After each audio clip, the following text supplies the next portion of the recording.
I am not coming to you from my little neck of the woods, which is probably the deepest part of the mountains of Kauai, because we literally had a massive flash flood come right through our properties. There are coconut trees and coconuts up against the fence, and lots of mud in the basement, and no electricity.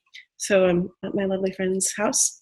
And we get to have Joel Ben Izzy with us. And I would introduce you through his bio, but it doesn't make any sense to me for me to do that, just because he's such a storyteller and he's going to tell us a lot of his stories. Oh, but I'm getting some feedback and I'm not into that. People want to hear my bio. Hold on. Okay, is this better? Do we not have any feedback? No. Okay, I'm going to unmute Joel. Oh, you know what? It's your computer, Joel. It's making it a little bit weird. Is it? Let's see. I'm gonna have you on mute for just 1 second, and then I'll take you off. So Joel Ben Izzy, the way that I actually met Joel Ben Izzy was through one of my absolute dearest friends. I call him actually, and I told him this last night, I call him my storytelling husband. And we definitely came of age in the realms of how are we going to step into this work of storytelling as more than a hobby, but really take it on as a career. And that was Jay Golden. And Jay Golden was, in the midst of it, he had such a great hero's journey about his journey. And in the middle of it, would it be a magi? Is that the right archetypal structure? But Joel came into his life. And Joel is a masterful storyteller, and I saw it, my friend Jay, just explode in terms of really getting to the core of his own power as a storyteller, finding his way, and getting what it was to see him get to stand and have someone that was such a professional storyteller, that had so much expertise, that was so well studied, that had so much experience at his side, and to see what that did. And so to me, that almost feels like a not better introduction, but a truer introduction in terms of how I came to see Joel Ben Izzy. And then I got to see Joel tell some stories.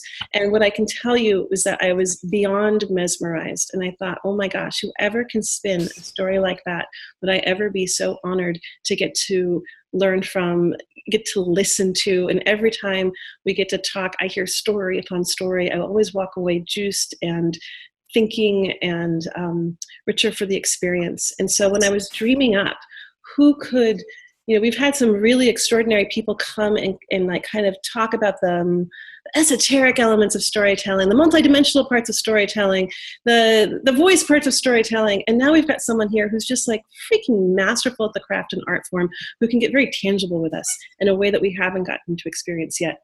And so I'm very excited to get to be with Joel today. And I guess I can start with a second question, because it's very leading. And I should tell you that, I should tell a little bit, in terms of Joel has worked with Pixar. He's worked in major corporations to help with major story consulting. He's also traveled all around the world doing storytelling. And I'm not going to do complete justice, because I really want to get to hear his story. So I'm going to start with my second question, which is, when are you going to get a real job? Otherwise known as, I'm curious to hear a little bit about your journey between that moment when you're like, I got a little special something here, to how you actually went to, and I can support my family, and I can make a career of this, and I can and this is going to be my job path. Yeah. Is that a good start? I can answer that question. Great. Well, and thank you, Leah, for that introduction. Just so fun to meet you all. And I see 3 people and 4 names on the screen. Are the names there? Or are they? They're there. They're on the phone. But they're just okay. Anyways, they're listening, or they don't want you to see them. Right. Or hiding. Don't make any stories about that. We can't make stories about that. Yeah. Well, I'm so happy to be here, and thank you for that introduction. Even though it's some flattery I don't deserve, I'm really just a guy who likes stories and has somehow figured out how to make his living traveling around the world telling them. So I guess I'm lucky is what I am. And as to how I got into this, what was it? My father used to say that the the bumblebee can't fly. You know that the laws of aerodynamics have proven that it doesn't have the wingspan to actually carry the weight of its body. So it physically can't fly. And I said, but Dad, I see bumblebees like flying all the time. He said, exactly. The bumblebee doesn't like believe in that science, so he flies just fine. And in a certain way, that's kind of how I came into storytelling. It was a complete lack of practical thought to how I would ever manage to make a living at this. And it was one of those times in life where life falls apart. You know those times in life where like things start to fall apart and they seem like they're not going to get any worse, and then they get worse, you know, and then you say, well, at least I've hit bottom, but then you find like a trap door and you go down lower. It was in Santa Cruz. I'd been at Stanford. I dropped out, traveled around the world, and came back to UC Santa Cruz because I couldn't deal with Stanford, which has a lot to deal with.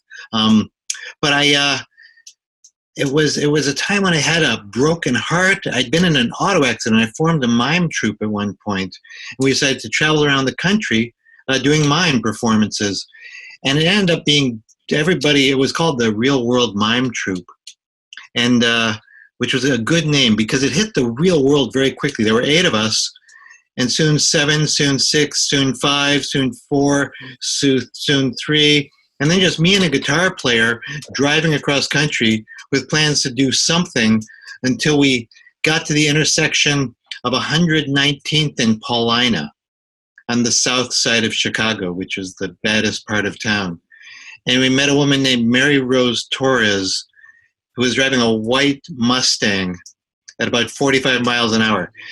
It was how I discovered what pain was in this auto accident. My hip was dislocated. My mime career was over. And I sort of hobbled back on crutches back to Santa Cruz. And my life just fell to pieces. And it seemed like everything that could go wrong did. And you talked about a flood earlier, your flash flood in Kauai there, Leah. For me, this was in Santa Cruz, 1981 or 1980. It was winter of 81. It was the 100 Years flood, and it washed out the bridge in town and suddenly like was washing away a house. I mean, it was just this dramatic biblical event. And I was in a house where the roof was leaking. And I was trying to use different pots and pans to catch the water from the roof as my life was crumbling around me. And at the time I thought of myself as a writer, because I was writing off stories and sending them to the New Yorker, who was stamping reject and sending them back to me. And in fact, there was a cartoon I saw in the New Yorker at that time where a writer was slumped dead over his desk. And there were all these rejection notices tacked up on his bulletin board. And 2 cops were looking over the body, and one said, look, there's a suicide note. This is the worst suicide note I've ever read. So with all that, it felt like life completely fell apart. I had seen somebody telling stories. It was Robin Williamson of the Incredible String Band. And I just had that in mind. And so as I'd run out of buckets to catch the rain that was leaking through the roof. I was on crutches hobbling around this house. I opened up a newspaper to catch some more water, and it said, Storytelling Center helps young storytellers. The American Storytelling Resource Center. And I said, oh my God, this is it. This is a calling. There's a reason. And in the flood, through the rain, on crutches, so I was pedaling with just one leg on my bike, I rode through Santa Cruz to the next town over. Maybe was she in Aptos? Not quite Aptos, but it was like on the far other side of town. I met this kind woman named Ruth Marie, who said, what happened to you?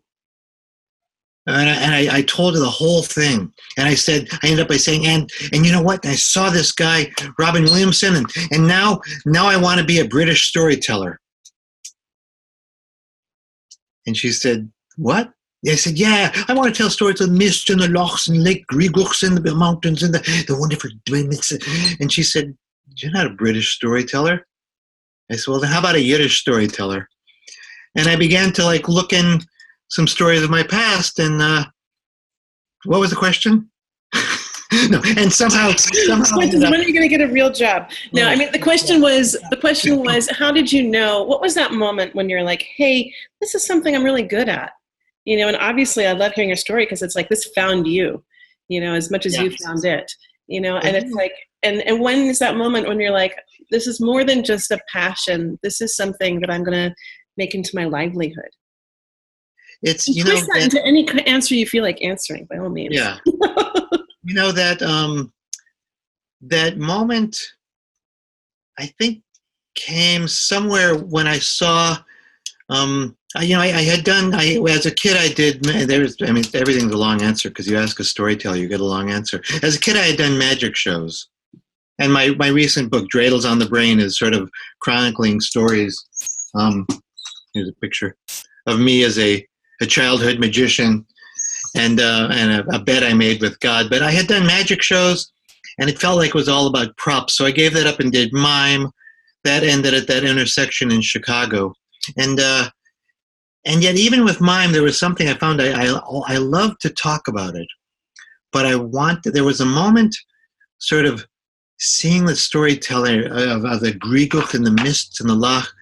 I said, this is magic. There's something powerfully magical where he's taking words, which, you know, I've used words all my life, and sculpting something and taking the silence and creating magic out of it. Mm-hmm. So that was kind of when I found I wanted to do it. But I would actually say I probably fell in love with it in second grade, which was when Mrs. Malatsky, my religious school teacher, looked at me and said, Joel, you look so bored. And I said, I am so bored, my Sunday school teacher. And she gave me a slip of paper and sent me to the library and said, go get this book. And she'd written 3 words, and the first word started with ZL. And I said, Mrs. Malatsky, no word starts with ZL. She said, go get it. And I found a book called Zlata the Goat, which was a book by Isaac Bashevis Singer, and it told stories of Chelm, the mythical Jewish village of fools. And I grew up in the unmythical Jewish village of Los Angeles suburbs, which was as unmythical and unmagical as I could find. And through this book, I started to learn these stories that felt like there was something deep inside me. It didn't occur to me then that would be my job. It's just what I love to do. So and I can tell some Helm stories too because I love to. But I digress. I would love to ask you about. We do have some questions coming in, but first I want to ask a couple other things, which is, what is a story? It's such a basic question, but I'm curious, as someone who's made their livelihood about telling stories, teaching other people how to craft stories, going from the corporate realms, the professional realms, to around the fire realms, like, yeah, how do you define a story? I have an answer. You know, it's like your question, it reminds me of the old Jewish story. There's a wealthy German man who had a Jewish servant and said, he called his servant in one day and said, I decided I like a dachshund. He said, yes, sir, yes, a dachshund, yes, yes. He said, go to the market, here's 5 marks, go buy me a dachshund. He said, yes, yes, very, very much so, I'll do that. And as the servant's leaving, he said to the master, you know, you didn't ask my opinion, and it's just me saying this, but you've asked me to buy a dachshund, and you've given me 5 marks. It seems to me that if you want a dachshund that's worthy of someone such as yourself, a dachshund that you can really love and respect and enjoy, a dachshund that really is a treasure, it's going to cost you more. It's going to cost you 10 marks. And the master said, you're right, good thinking. Here's another 5 marks. And then the servant goes, just one more question. So what's a dachshund? So your question is, what's a story? If we were talking about like what a story is, I think I like to think of it as a story as a problem, which we try to put in a way that makes us curious and makes us care. And just taking that first part, a problem, I think as humans, Reculture, which is such an unusual name there, but what's your name? John. John said, because John said that it's what did you say? So it's the most basic way the human brain understands reality. That's exactly it. And I'd say that to break that down even further, the human brain is tuned to solving problems. And we balance the expected and the unexpected. So if I go 1, 2, 3, 4, and stop there, you sort of have an idea because you're completing a cycle. But if I say to you, bump, ba-ba-dum, bump, Bump. and if you don't get the bump, bump, then you have a problem. And the problem is what the brain is engaged in, because we're thinking, wait, where's the bump, bump? If you are at camp and somebody's on the upper bunk and they toss down a shoe, right? And there's not a second shoe, you're waiting for it. Or if I say, solati, and I don't finish it, then something happens. So it's that there's one element of that story that's a riddle, and it engages our mind. But with the bump, bump, we're curious. Our mind's hooked. Like, wait, where is it? I was expecting the bump, but we don't care that much. Bump, bump. 1 second, sorry. There's some really weird background sound that I cannot figure out who's it's coming from, but I'm watching everyone get a little bit distracted by it. So I'm just going to put people back on mute. Sorry, that way we can fully focus.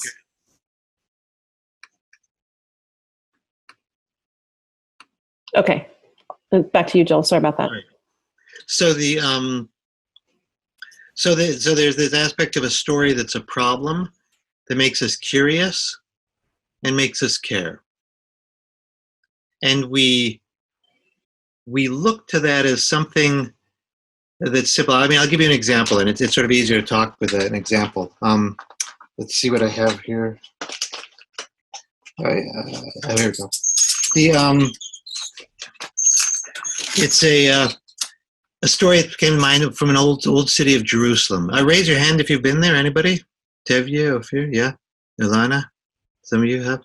So it's an amazing place, and it's rich with stories. And you enter the shuk or the marketplace, and suddenly you sort of descend, and you're wandering past these little stores and alleyways, and there's people walking with donkeys loaded with sort of round pretzel-like things that they call bagels, and they go bagela, bagela, bagela, bagela, bagela, and they sell them, and you walk from one stand to another, and suddenly somebody invites you in to drink tea, and you find that you're having a lovely conversation that has turned to rugs, and how much would you pay for this rug in your country? And maybe you would like to buy this rug, but no, my friend, just have tea. And so it's always been a sort of a mysterious place, but they say back in the days when Solomon was king, there was a bakery that baked the best, freshest bread imaginable. You know that smell of bread, right? You may just not eat gluten now, and you may, whatever it is, but there was a time when you could just smell bread from the ovens. And the bread from this bakery was so good that people came out and lined up to buy it or just walked by to smell it. And there was one morning where there was a poor woman who was just held her hand out. She was begging for coins. She would say, Shabbat Shalom, meaning good Sabbath. It sounds like give me money, but it actually means good Sabbath. And she stood there smelling the bread, and as she did, the baker came out and said, "Lady, what are you doing?" "Oh, you scared me. I'm smelling your bread as I begged for coins." "I know. I saw that. That's my bread you're smelling. And if you're smelling the bread in my bakery, pay for it." She said, "No, I didn't eat it. I just smelled it." "I know. I own the bread. I own the smell. You smell the bread in my bakery, pay for it." Well, it's a ridiculous claim, right? But you all know you don't need a reasonable claim to start a fight. People gather, especially in the Middle East, right? People gathered around, pushing, shoving. Finally, somebody said, "Baker, baker. If you think this woman has to pay for just smelling your bread, take your case to King Solomon, Solomon the Wise. He'll judge it fairly." And the baker said, that is just what I will do. So he literally dragged her into Solomon's court and said, Your Highness, this woman has been smelling the bread in my bakery, and I insist she pay for the smell. It's a ridiculous claim, but Solomon the wise quieted them all down and said, Never judge a case until you have heard all the facts. He turned to the woman and said, Is this true? Have you indeed been smelling this man's bread? She said, Yes, I'm a beggar. I was begging for coins, but everyone smelled his bread. I didn't ask if everyone smelled his bread. I asked if you smelled his bread. He said, Yes, but must I pay for the smell? Solomon thought for a time and said, This man is a baker. He bakes the bread which he sells. And until he sells that bread, he owns both the bread and the smell. So yes, if indeed you admit that you smelled his bread, which you just did, then it is only fair that you pay him for the smell of that bread. Now the court grew very quiet. He turned to her and said, How much do you have? He said, I'm a beggar. It's half a shekel. Solomon said, That'll do. He turned to the baker and said, There, you've been paid. Baker said, I haven't been paid. She has to give me the money. Give you the money. But didn't you hear the coins? Yes. Good. So the sound of the coins is payment for the smell of your bread. Case dismissed. So that's a story as we would think of a story or a folk tale, right? And and that story is very much a folk tale as opposed to a fairy tale. It's not magical. It's something that could happen. And the beautiful thing about that story, I'll come back to use this to answer your question what a story is. One of the beautiful things about that story is the way it's traveled, right? Like I was in Japan where they have a judge who's known as Judge Oka Etizan, who's known as Judge King Solomon in kimono. And he had the very same situation, except it was a yakitori store, and a woman lived above the yakitori store, and all she could afford to eat was rice. But she smelled the food, and when it came time to be paid, it was the sound of the coins, payment for the smell of the food. And then in Mexico, I heard another similar story. There was a very rich man who lived next to a poor man. And the rich man was always having these fiestas with carne asada and pollo asada, and the poor man could only afford to eat rolled up tortillas. And so he ate the tortillas, smelling the food. When he demanded to be paid, they went to the Zocalo, the town square, and Pedro, the wise judge there who was asleep under the tree, said the same thing, the sound of the coins. So I've always just loved the way this story plays, and there's variations too. In Africa, it's the fire on the mountain. And if any of you know Grateful Dead song, that was based on that, where somebody's warmed by the fire on a distant mountain. There's all these variations on it. It's lovely. So as to what a story is, and then I was in Switzerland. I forgot about this. I was in Switzerland with a friend, and I just told this story at his school. And then he was driving me back to his house. We went through a tunnel. And when we did, a light flashed. I said, what was that? He said, oh, this is a new thing they have. I mean, this is in the 80s. It's a sort of a speed trap. They take your picture, and if they take your picture, and if you're speeding, they send you your picture in the mail and say you're speeding. You owe us 100 francs. I said, oh, and then you can take a picture of the 100 francs and mail them the picture of the 100 francs. He said, yeah, but if you do that, then they'll take a picture of the jail cell and mail you the picture of the jail cell. Well, you can take your picture and mail it to put up in that jail cell, and then they'll have a picture of the jail cell. Anyway, the story goes on and on. But as to what a story is, so that definition before, it makes us curious, it makes us care.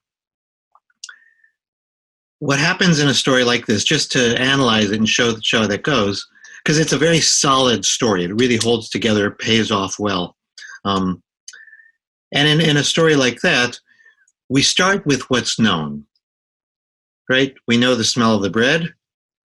What that does for you is emotionally, it's close to the emotional center of the brain. So it draws us in. Sensory details draw us in. And then we stay with known. There's a beggar. We've seen beggars before. And then there's the bakery. We know the bakery. And King Solomon we've seen. I mean, it's all that's known and familiar. And we go along a familiar known path, right? A story does that. It doesn't sort of just start by taking us somewhere wild. It starts with what's known. And eventually, a story carries us to the liminal zone. And I know, Leah, that you're a big fan of Martin Shaw, who talks always how in a story, there's a liminal zone. Sometimes you go from the world that's known to that forest on the edge of the known world. In this case, what happens is we're going along with the story. The baker's obviously a jerk. He wants to be paid for the smell of his bread. It's ridiculous. Solomon is wise, and he'll set this straight. But in fact, Solomon doesn't do that. Solomon says, wait a minute. Or Solomon says, it's true. If you've smelled his bread, you must pay for the smell. It's only fair. Suddenly, we're launched in that story in a different way. Because we have a problem that makes us care, because we care about a poor woman. We can relate to being hungry. We can relate to the smell of the bread. And we're going along, we understand this. And yet, the moment Solomon says, it's true, if you smelled his bread, you must pay. Then we're in unknown territory. And we're in unknown territory with a guide, right? Now, we spend a lot of time in unknown territory these days without a very good guide. And I'm not going to get into politics too much, but I will say that if anybody else feels like you are on a bus at night, rolling backwards down the mountain, and the driver is blindfolded and didn't know how to drive in the first place and is an arrogant asshole, then we feel like we're without a guide, just to say. Not to get too political, but with a story, we've invoked kind of a contract with somebody where we say, oh, it's the grandfather clause or the grandmother clause. This is strange. I thought Solomon was supposed to be wise, and I thought there was going to be justice in the world. This seems wrong. And we find ourselves drawn into that in a way, and carried, in this case, to a satisfying conclusion. I think you're speaking to such a fascinating piece, and it's something that we don't get to talk enough about, I think, in the art of storytelling, which is this piece of a trusted guide. And I think one of the things I've learned inherently, it's like we can only tell really hard to hear stories, like stories that bring people down to the depths. And what I've learned is that you can only tell a really like hard, painful story if the audience can trust, like the audience will only go with you to the depths if they know inherently somehow that you're going to bring them out. There's this like magical field of trust that I feel like is created. And it can happen in the movie theater. Like there's something about how a movie is set up that you learn if this is a trustworthy storyteller or not. And I feel like it's such in the unspoken realms. Like, am I really going to let my heart open this much to this story? And I feel like it happens a lot with storytellers too, where it's like, yeah, we can take people to some really dark, sad, scary places when they trust us and like let them feel and revel in that pain or that angst, that fear that they might not be able to allow themselves to go in their own lives. But maybe in the realm of a story and in the realm of a trustworthy storyteller and a trustworthy guide, that's like, yeah, I'm going to take you there because you know I'm going to bring you back too. And I think that's what stories do, is they are like, they give us the breadcrumbs of here's how to get back. Right. You know, and I love this. Thank you for bringing that back alive, because I think it's such a key piece. Well, I love the way you describe that, and I would even go so far as to say we live in an area and in a time when we're starved for that.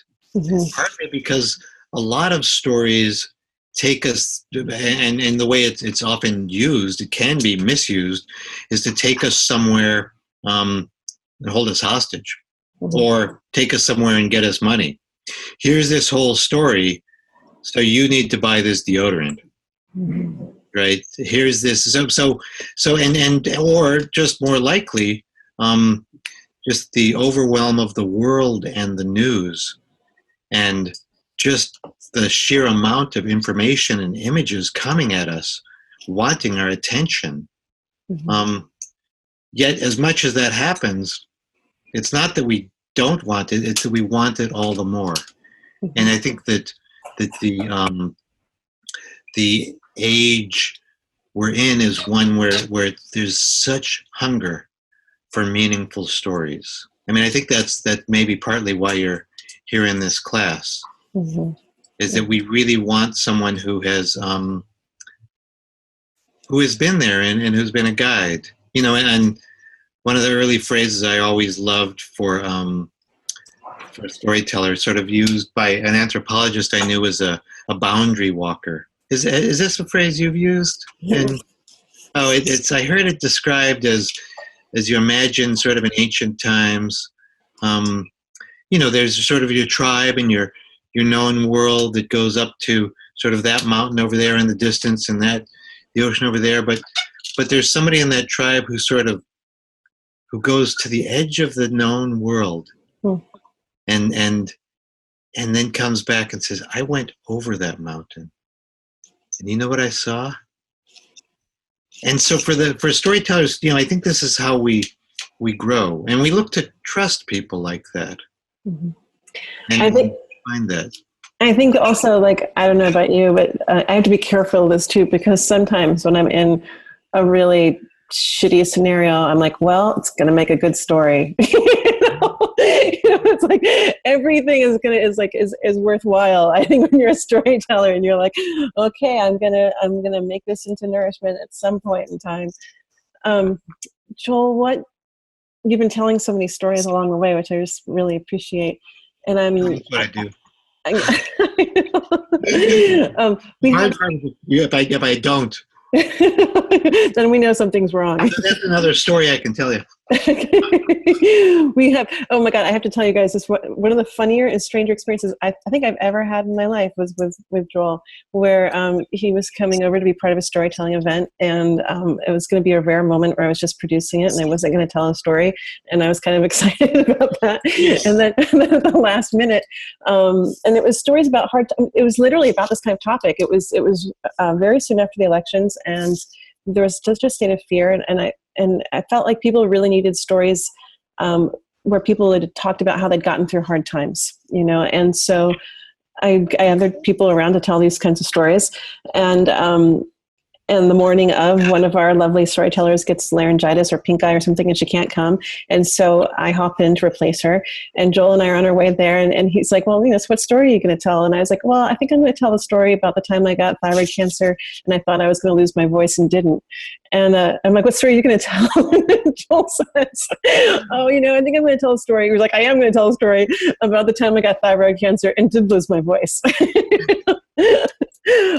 But what was so great, and I think we both knew, and I don't know about, it's like, I think that I really trust stories to show up for the people that show up for them. And I think I've learned this more and more. And I actually want to go back to this piece, because you were going to talk about the difference between a written story and a spoken story.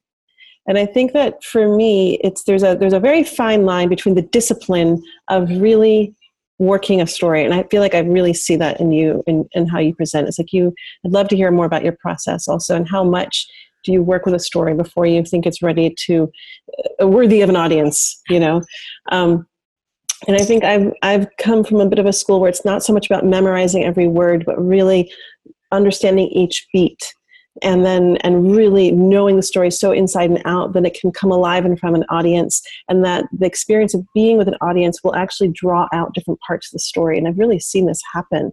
And to me, that means you also have to know the story so well that you won't get flustered when a little something comes in, or something little shifts and changes. You won't lose your way. You know that the story is speaking to the people in the room. And to me, that time actually proved the point so much, because what was it but Dana's wife had just been diagnosed with thyroid cancer. So of course we ended up with two people telling stories of getting thyroid cancer, just strange. That was such a wild thing, and I've never had anything like that happen. Because they say that in the storytelling circle, people began by telling all folk tales, but then they began to tell personal stories, partly because people were telling some of the same stories and they didn't want to be on stage and someone tell the same stories. So you tell a personal story, you just don't think you're going to run into that. And I can tell about that story too, because that sort of became my bridge in writing. But what you were saying before you asked about that was remind me of this great quote I wonder about, which is great stories happen to those who can tell them. It's sort of a funny curse and a blessing. And curses and blessings is kind of the theme, I guess, too. Can you tell us that story? Blessings, and then answer the question. It's a story that has become, well, in the realm of stories, everything somehow fits together, which is so not the way it seems to work in much of life. But in the realm of stories, it does.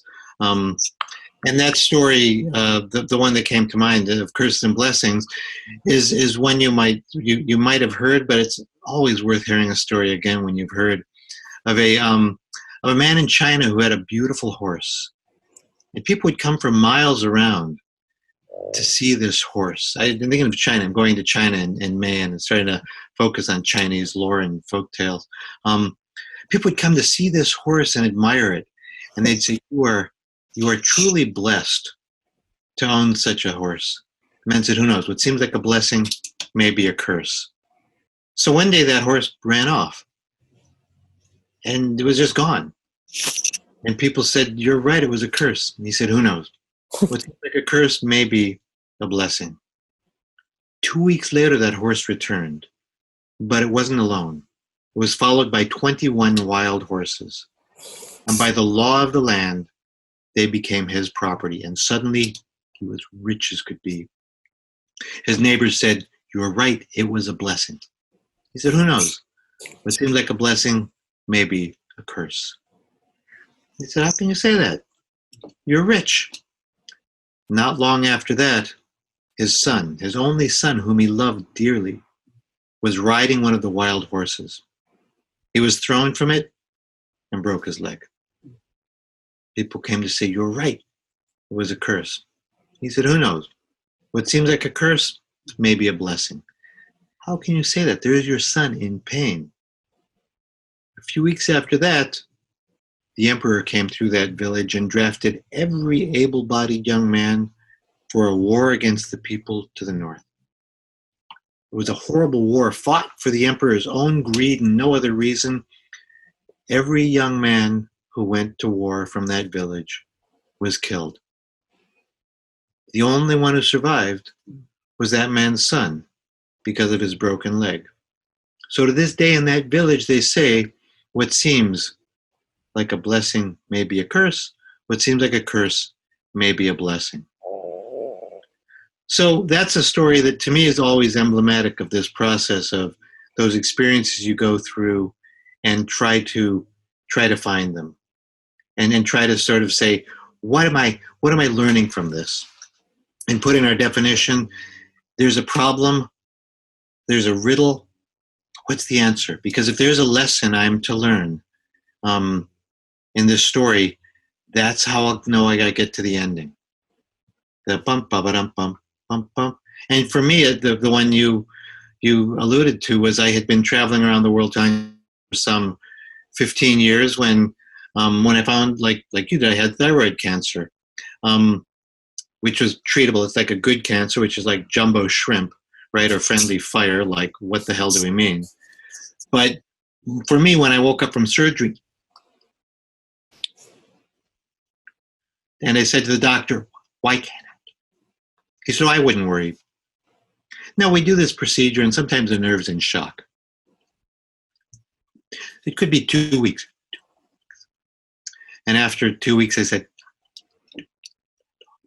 he said, "It could be longer. Could be a month. Wouldn't worry." After a month, I said, He said, I still wouldn't worry. It could be 2 months. I wouldn't worry. And after 2 months, I said, 2 months. He said, it's been 2 months since you. Oh, if it's 2 months, this is permanent. You won't be able to speak again. I hope this doesn't affect your work. And so that set me off on the journey, and that's the story that I ended up telling a little bit about.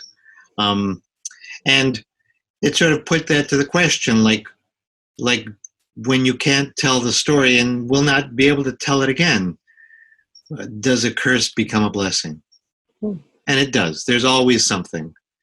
And I would say that a key to storytelling is listening. And that was a lesson in listening as I came to accept I'd never speak again. But you were talking about writing, yeah? Mm-hmm. I am, and I'm also peeking at these questions that are coming through. And Adrian asked a question that's like right at the core of what I was also asking you. So, Adrian, I'm wondering, I can read this out loud, or if you want to unmute yourself, you can speak it yourself. What would you like to do? I'm not seeing her unmute, so I'm just going to go ahead and read it, and she will pop on if she wants to speak it herself. She says, "Just read it. I can make noise. I can't make noise here." Okay. No. The beauty of being able to do all this, right? Okay. So Adrian says, "Hi all. I was fascinated by the chat at the beginning about how writing a story stops it from being alive." Okay. We'll come back to this. I don't feel that at all. For me, written words can be so evocative and can take me to such a richness of places, different places even, every time I read them, or even while they are sounding in my mind for the first time. And I have beloved books that I open randomly just because I wonder what those characters are doing today. I love that. Part of why I joined this course is to understand in my bones the difference between writing and storytelling. Can you speak more about that and why you feel what a story told is more alive than a story written? Ooh, great question, Adrian. And you overheard our chat at the beginning as we were talking about that. And so to give it a little more context, because I am by no means, as a writer, against writing. And I believe that with work, a story that's written properly can be alive and have lives beyond the story that's told, which is why I took the whole experience with the Lost Voice and ended up weaving it into a book. So there's something, I would say that it's very, well, I guess there are two different things. One is that the question of like a traditional story told, and I'm not sure who heard which part of this earlier, like discussion was the native teller I know who'd been told, who told some wonderful story and who told a story and said, someone said, "That's great. You got to write that down." And he said, "Why write it down? I tell it." He said, "Yeah, but you got to write it down so it like lasts." And he said, "Well, if I write it down, it's not mine and it's dead." And so in one sense, when you write a story down, it takes that form. And if you do a good job at it, it's a form that you can come back to and visit again and again in the writing. But it's very hard to do that. And it's, I think the question I run into is just how it is we can tap into that magic of a told story in writing. And I'll be in Kauai at this Writers Festival next November, and tentatively schedule it. They're still working out the details to do a workshop on sort of tapping into the power of story. But I'm like you, Adrian. I will go back to books. I'm rereading Huck Finn at this point to sort of see what those characters are doing and how they've changed since I read it 15 years ago. So, did you have something, Leah? Yeah, it's this one's right for me because I'm writing a novel and I'm teaching storytelling classes, and I really feel in the seat of it. I feel like one of the things that happens when you're writing, it's one of the strangest things. I've never learned anything that's taught me about faith more than writing a novel, just because you're like, I believe at some point in time, this is going to become valuable to somebody else. And I think that you're writing as much for the story as for the reader.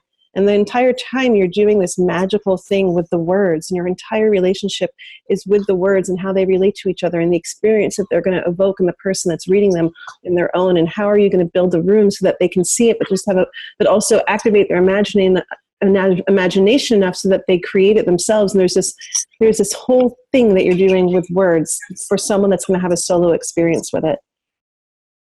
And with storytelling, and this is where I don't like people to read their work on the word when we're doing storytelling classes, and this is why. Because all of a sudden you get extremely attached to sorry, I'm taking notes on an old paper plate. You get so attached to what's reading about this great stories happen to people that can tell them. Well, my entire relationship was with this piece of paper and with these words. It wasn't with you.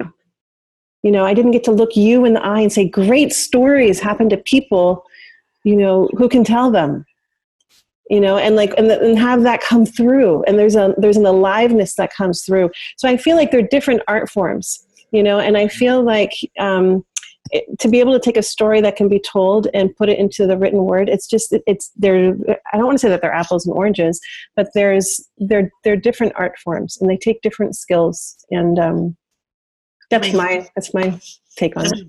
On that just a little bit with something I heard from an old teacher of mine. First, in writing a book, this is my Beggar King and the Secret of Happiness is the book that I wrote, sort of weaving together stories from my travels to tell the story of learning to live in silence. But writing it was really, really very hard, and because it felt like putting a message in a bottle and hoping someone somewhere someday would find it. And while I was doing that, I thought of a writing teacher I had at college. Her name was Brett Singer. She was the niece of Isaac Bashevis Singer, who wrote that book, as it turned out. And she said, you know what happens in writing? She said, in writing, treasures float up from the unconscious mind of the writer into the conscious mind of the writer. Then they go from the conscious mind of the writer to the conscious mind of the reader, and then they settle from the conscious mind of the reader into the unconscious mind of the reader. And so, sort of in further answer to Adrian's question, writing takes that extra depth that you can go into that and find that. And it's very hard because you like recognize when it's there, and usually you say it's not there, and you go and look for that treasure. And that's, I think, why, Adrian, you can go revisit characters and see what's happening with them, because there's something from deep down inside, something mysterious. And there's something mysterious too with the story that comes from that connection of seeing someone in the eye, or in this case on the computer screen. Mm-hmm. We have another question that came in from John. John, do you want to, I'm looking back at your first question. I'm imagining, I think that maybe your second question got answered, but you can work that in too. Do you want to speak it yourself? Yeah. Thank you, Leah. Yeah, the question I had, Joel, was, it seems that part of your mastery has been in being able to travel and collect these stories that are so deeply rooted in like a local place, or that's what I feel, I guess, is that stories have this deep sense of like localness, that they almost arise out of like a particular place and even time. And I'm wondering just how to hold that role of being a story carrier and a story collector while also honoring the integrity of the localness of a particular story. How to do that well, because I've seen it also done not well and not with respect. And I've also seen people do it very well. I'm wondering how that journey has been for like you.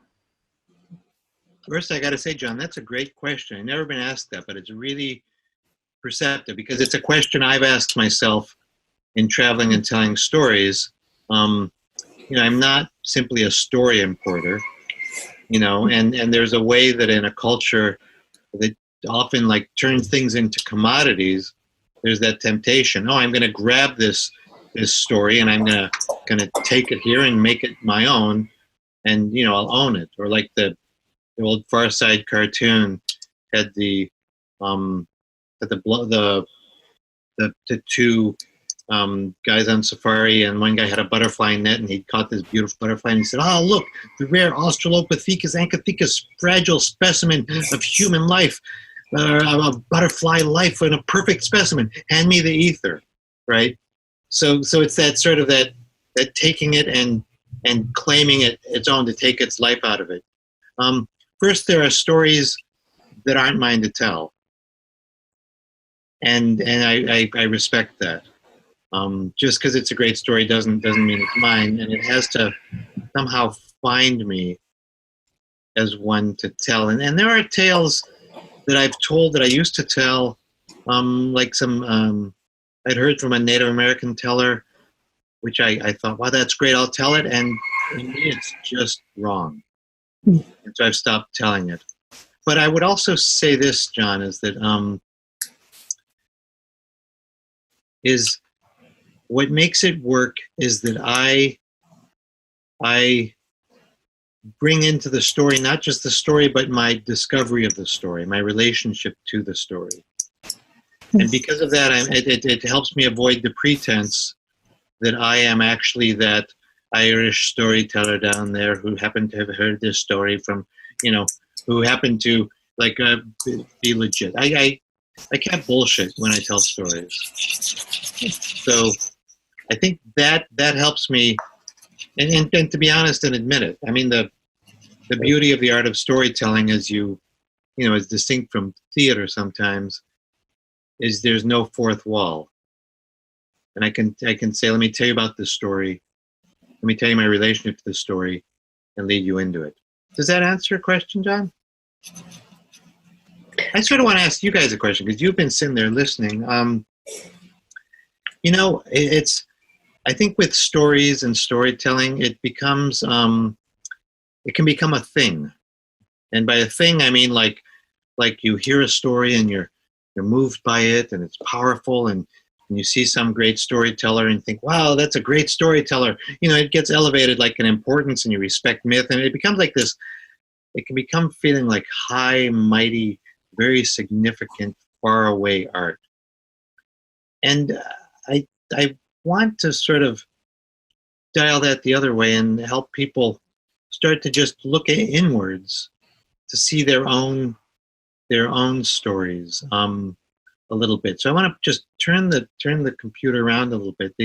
I was talking to somebody just the other day who sort of prepares teachers' guides from literature, and I said, "Oh, what a cool thing! What do you do?" She said, "What we do is we use literature to give mirrors and windows." And I just love that. Give mirrors and windows, and one is to see through, one is to see yourself. So offering you a mirror, rather than simply listening passive to me, I want to invite you to go into the realm of story. And the way I like to do that is this, with a story string. And it's a technique I used when my daughter was in preschool. They did a science experiment. They had a glass of water, and then they took a pencil and tied a string around the pencil. Then they took the water, they poured a bunch of sugar into it, like that, and stirred it around until it all dissolved. They took the pencil and put it on top, and as the pencil was there on the water, and hanging into the water, it formed crystals, which the kids ate. So this was not a lesson in nutrition. This was a lesson in science. But I thought, well, as a metaphor for storytelling, that's really cool. That's sort of a story string method. Because I think we are so rich in stories. And when we think oh, what's a story I have? We get put on the spot. I mean, I get put on the spot, and this is, my job. So I want to just help turn this around to think of, to just look for a moment at some of your own stories. The way I do that is with a high-tech tool here called a Dealy Bopper. And a question.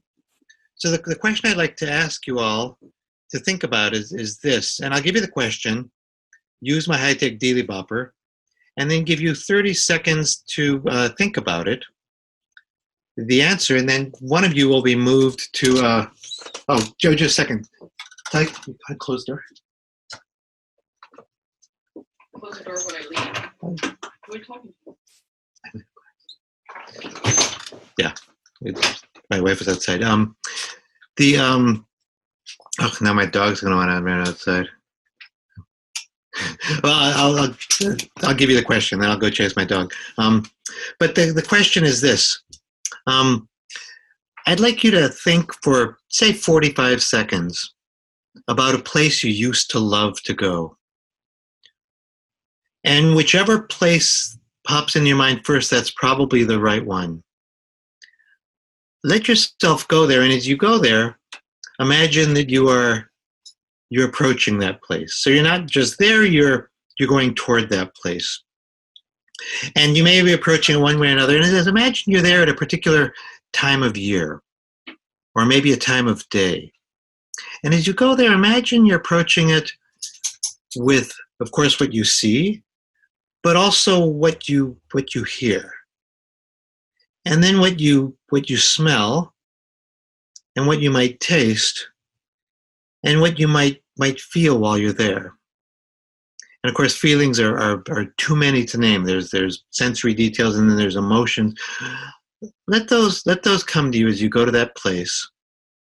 And then as you wander, you might find some object, which if you want to, you can bring back with you. And that object you bring back with you also stays there. So you're doubling it to bring it back.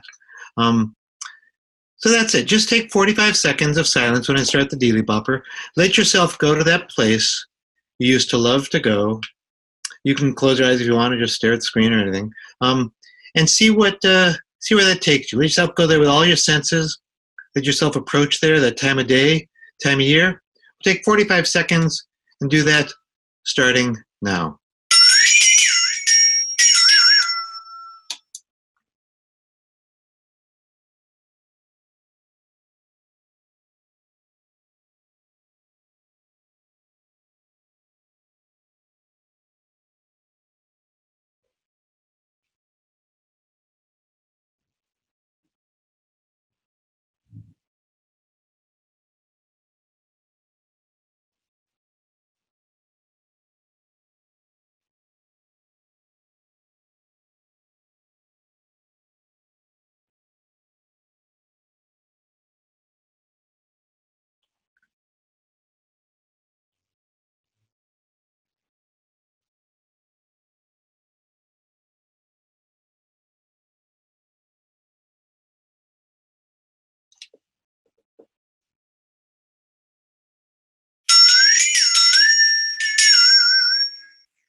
I got some great advice I was once given years ago. I had at Santa Cruz, I ended up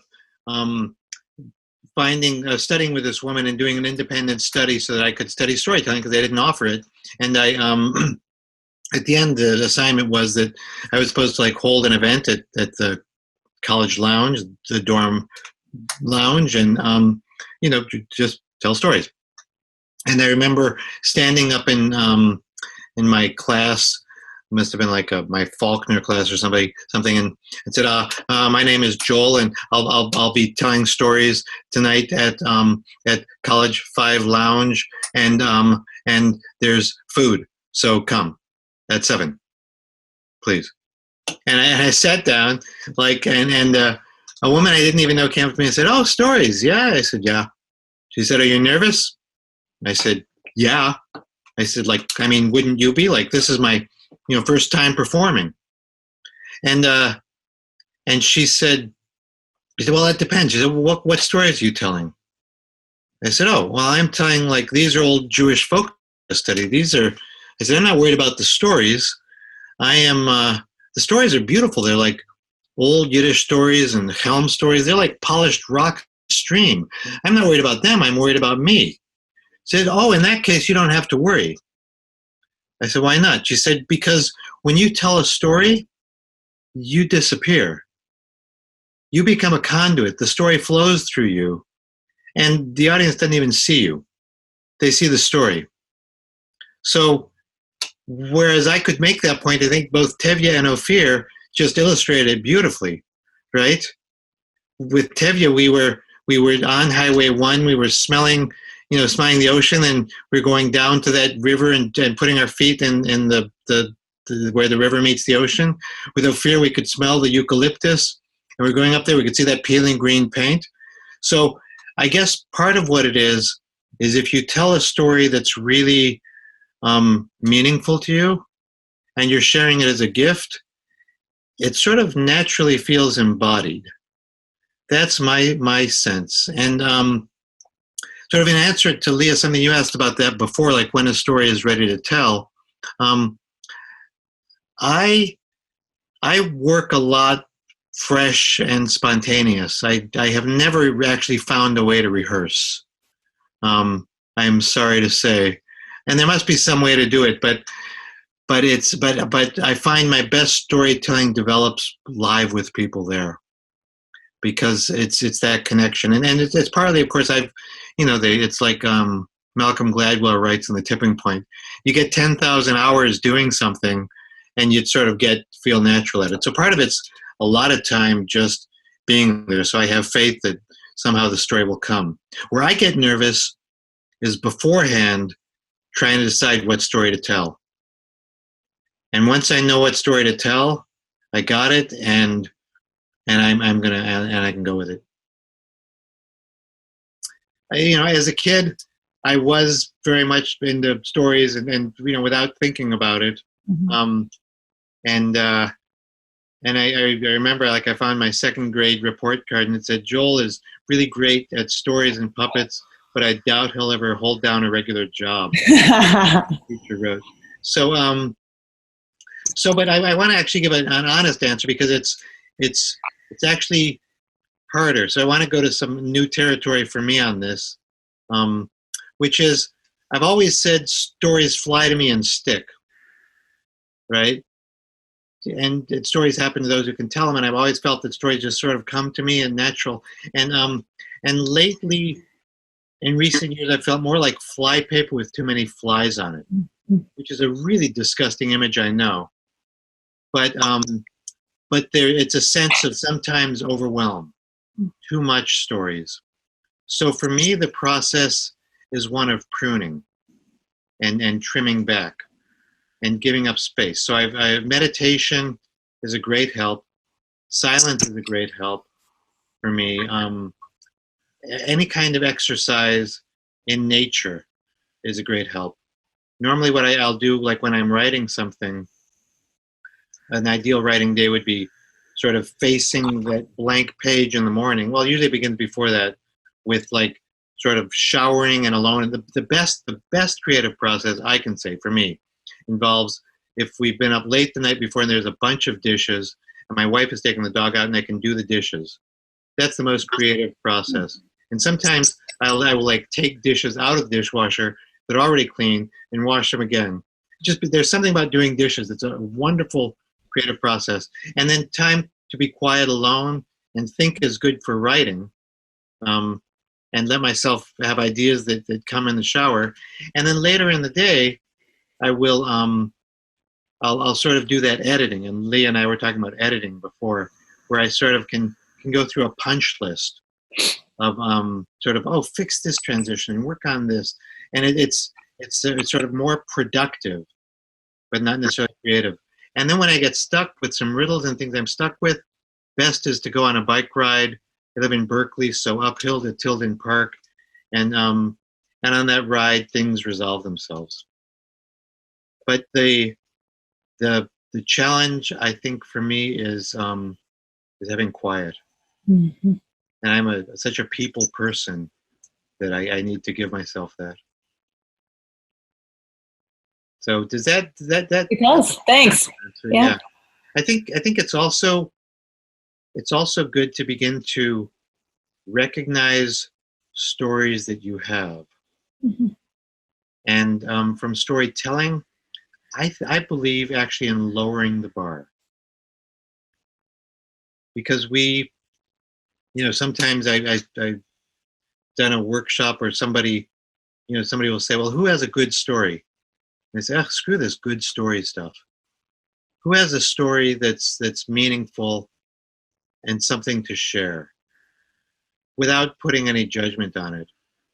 And I think when you just open yourself up and say, you know what, I'm going to start with that and see where it leads me. That's when the muse shows up. And again, I point to Tevye and Ophir again for this, and to all of you, because some of you described the places you went. I mean, just those two did.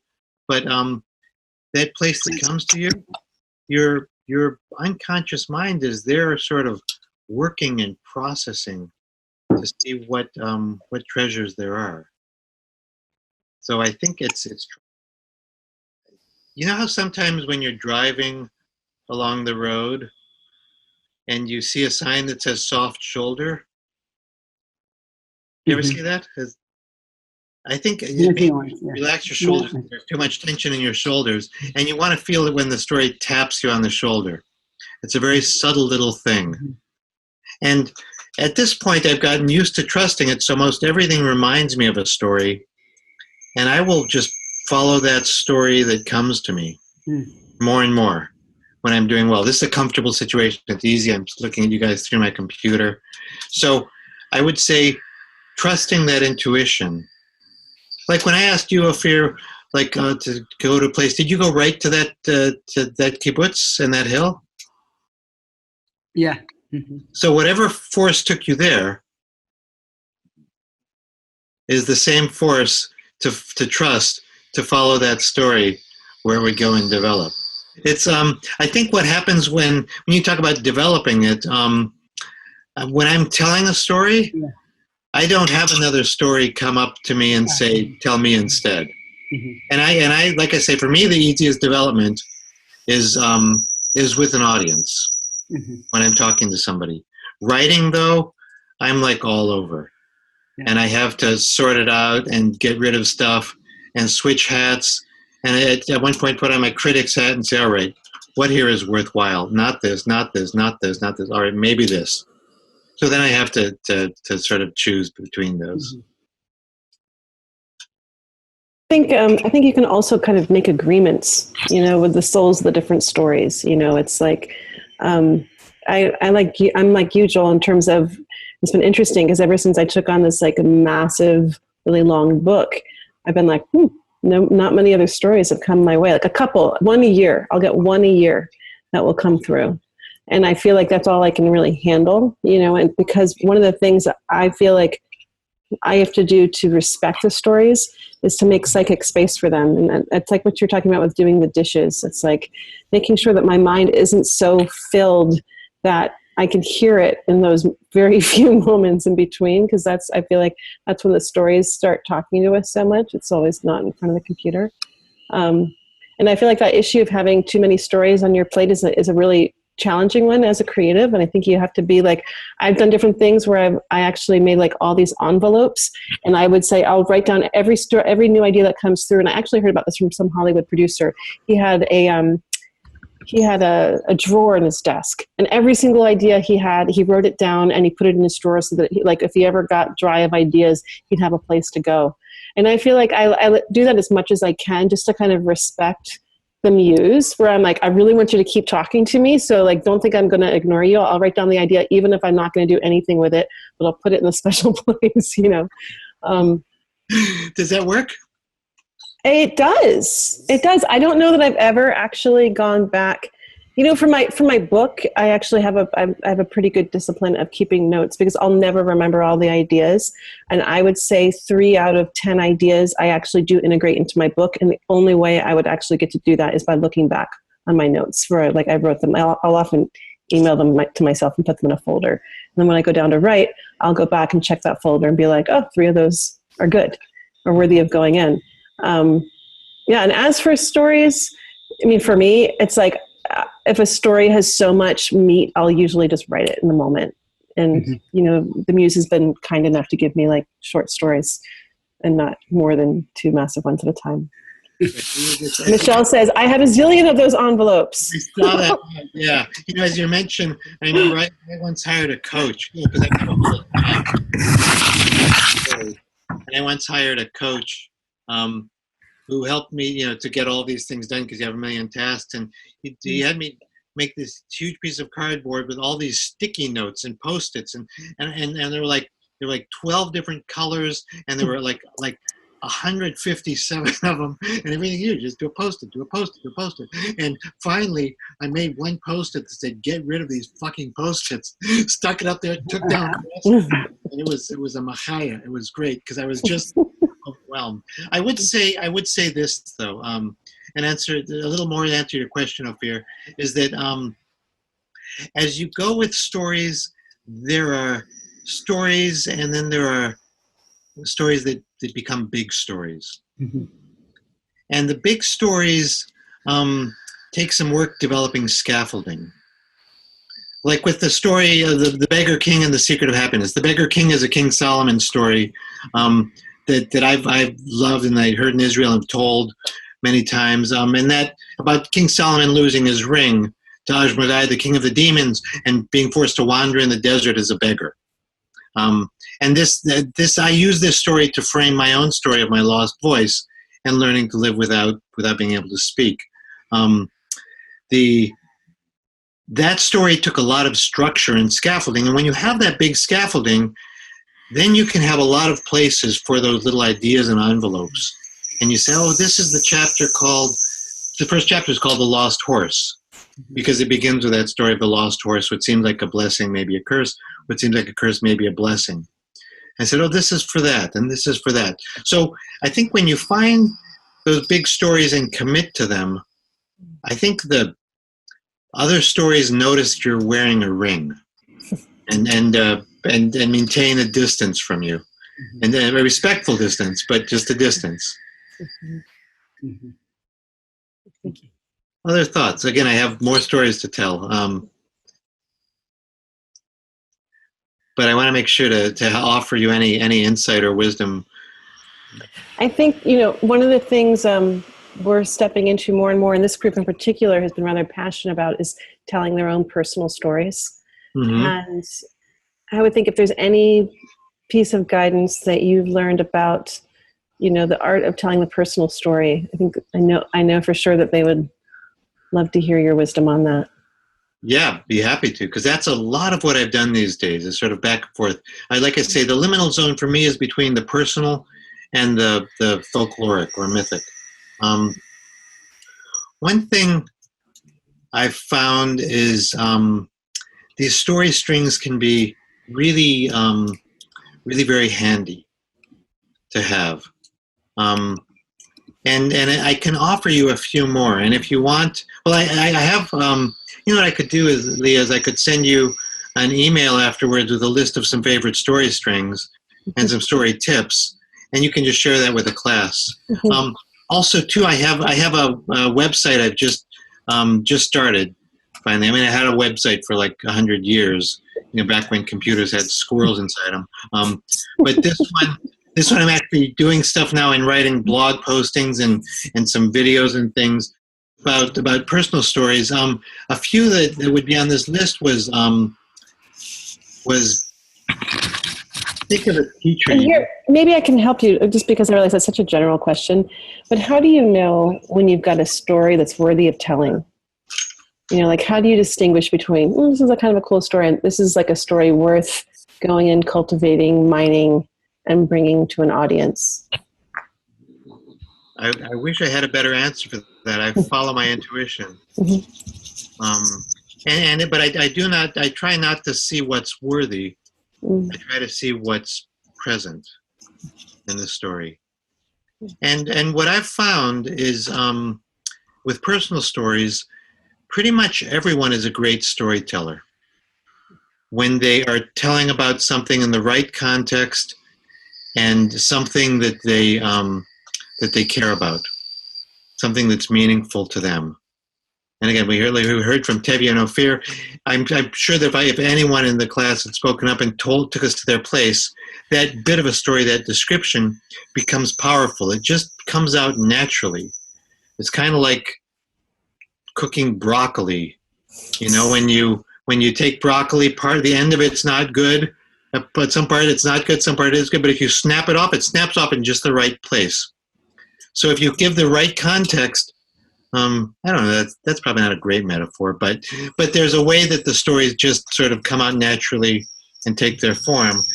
And where I sometimes have taught in years past at Cazadero, there's a little redwood grove called Elm Grove, and the bakery that's across from the camp. And somehow this grove is just a place for stories to come alive. And there's a way where we sit in that grove, and at a particular time, it's first period, like 9 to 10 in the morning, no, 10 to 11 in the morning maybe, and I'll put a stick in the ground, and the light will sort of cast a shadow that just sort of slowly moves across it as we see it. And it's a place where stories just seem to live. So I would describe this as, for personal stories, learn to go to the well. Right?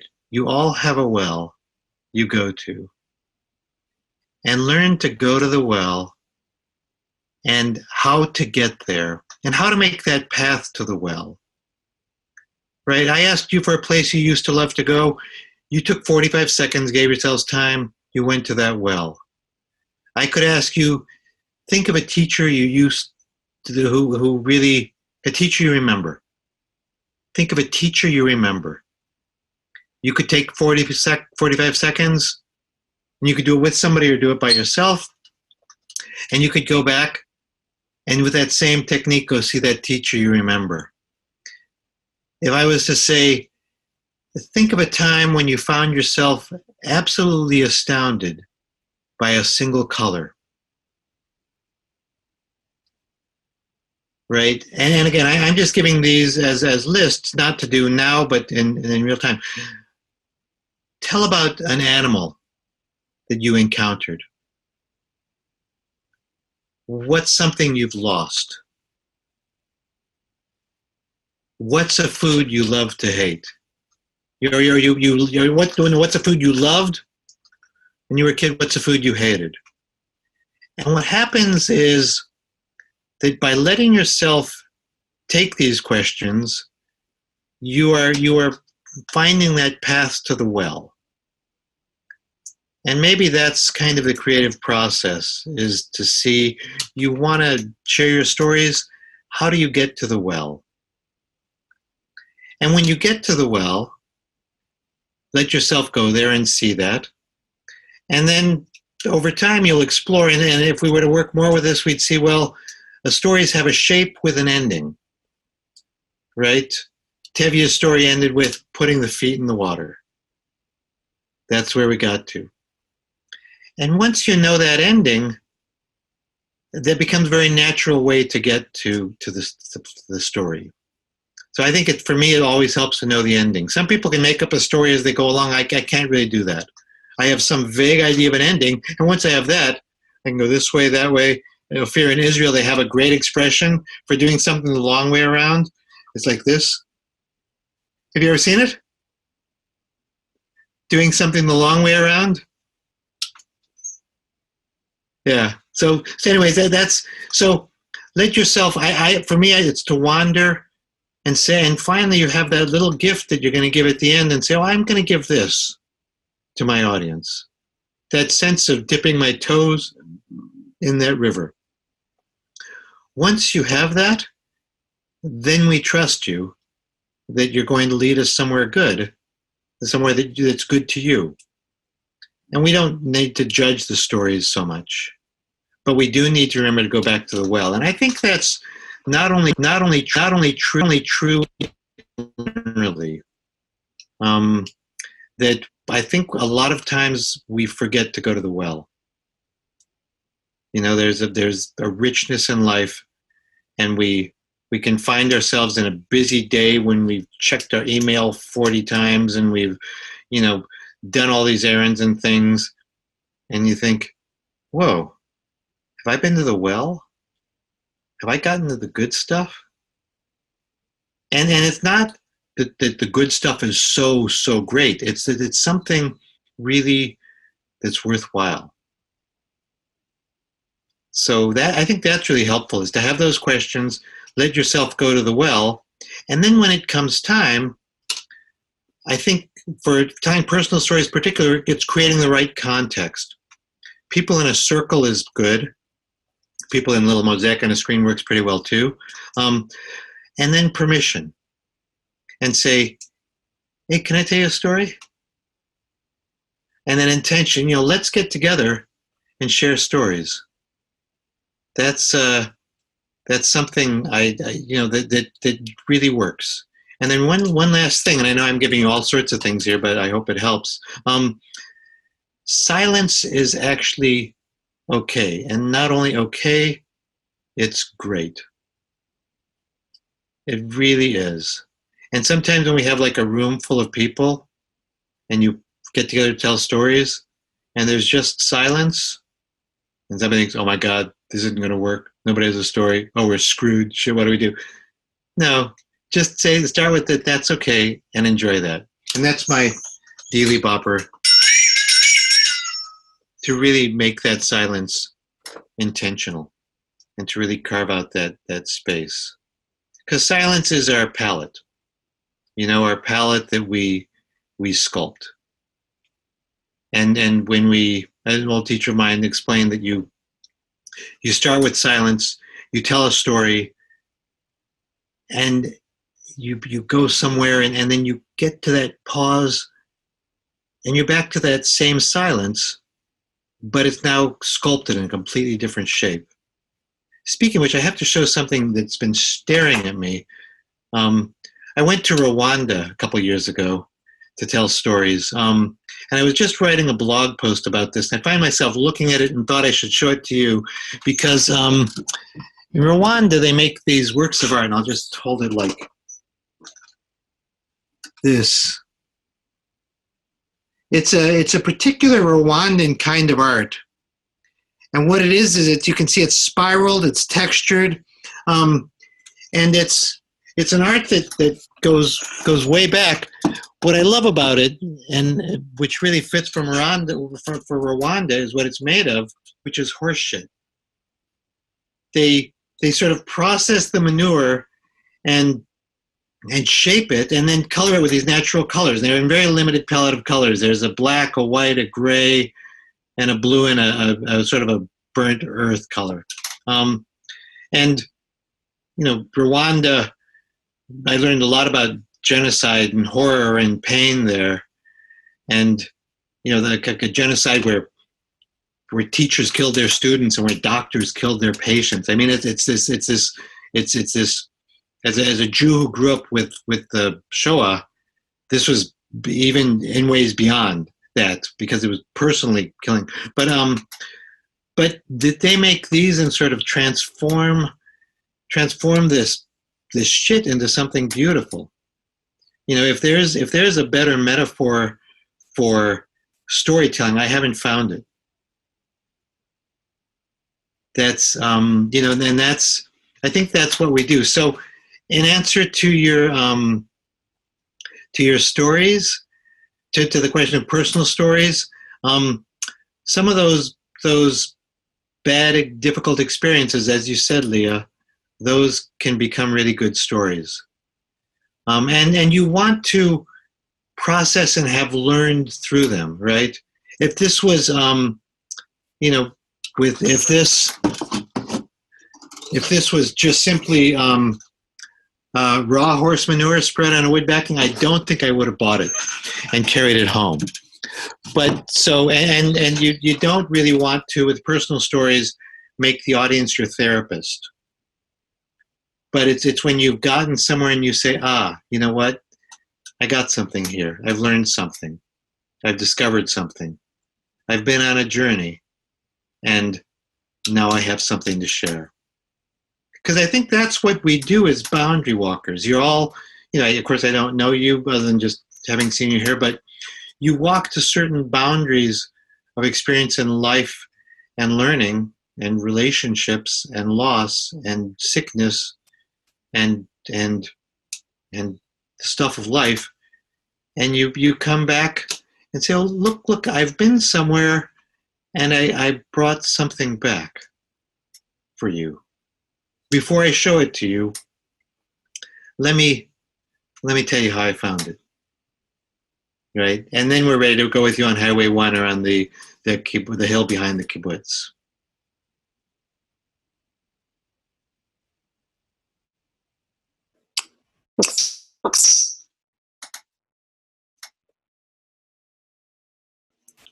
You know, you think by now I could figure out. Thank you so much for your generosity today. You've been just so exceptionally generous with us, with your stories and with your answering our questions and with your listening.